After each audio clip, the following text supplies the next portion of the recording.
Bax, bu uşaq oğlan uşağıdır. Bu qız uşağıdır, düz deyil. Bunun hökumət bilmir ki, valideyn bunu nə dərdlə böyüdür. Hani o neftdən, qazdan gəlir. Bir qəpik bu insanlara yardım olub, yox. Ancaq bunun yaşı tamam olanda deyəcək vətənə borcu var. Hansı vətənə, hansı vətəndən danışar? Bu uşağın vətənin buna borcu var. Bu uşağın vətənə borcu yoxdur. Bu uşaq üçün neyini bu hakimiyyətdir? 18 yaşında bunu ordu sıralarına aparıcı. Qazdan gəlir deyə Rövnəqin oğlu 2 milyonluq saat taxır, nə bilim filan kesin oğlu, offshor zonalarda milyardlar, İlham Əliyevin daha ölkədə yer qalmayıb ki, malikanəsi, nə bilim villası olmasın. Qazdan, neftdən gəlir, bəli, onların özləridir. Bura Azərbaycan Respublikası, bu hakimiyyətçi bir dənə obyektdir. Bir obyekt kimi bu ölkədən istifadə edirlər.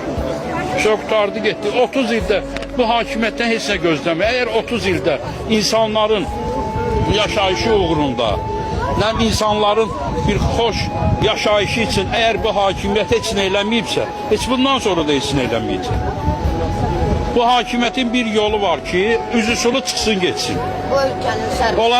Doğrudan da onlara nəsə təklif eləyəsən, bunu belə elə, bunu hələ elə, qeyri-mümkündür. Bu da hakimiyyətin oyunu.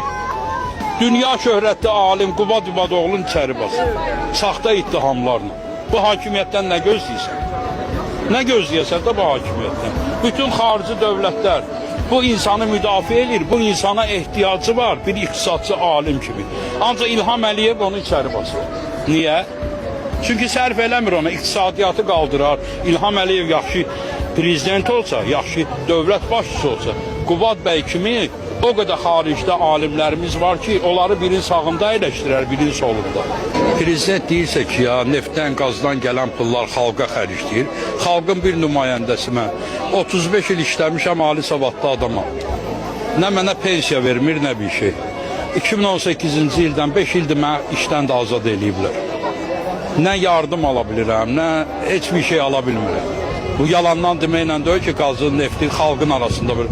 Hansı bir xalqın nümayəndəsi gəlsin ki, o neftdən, qazdan mənə bir qəpik xeyri var. Xeyrini ancaq onlar özləri görürlər.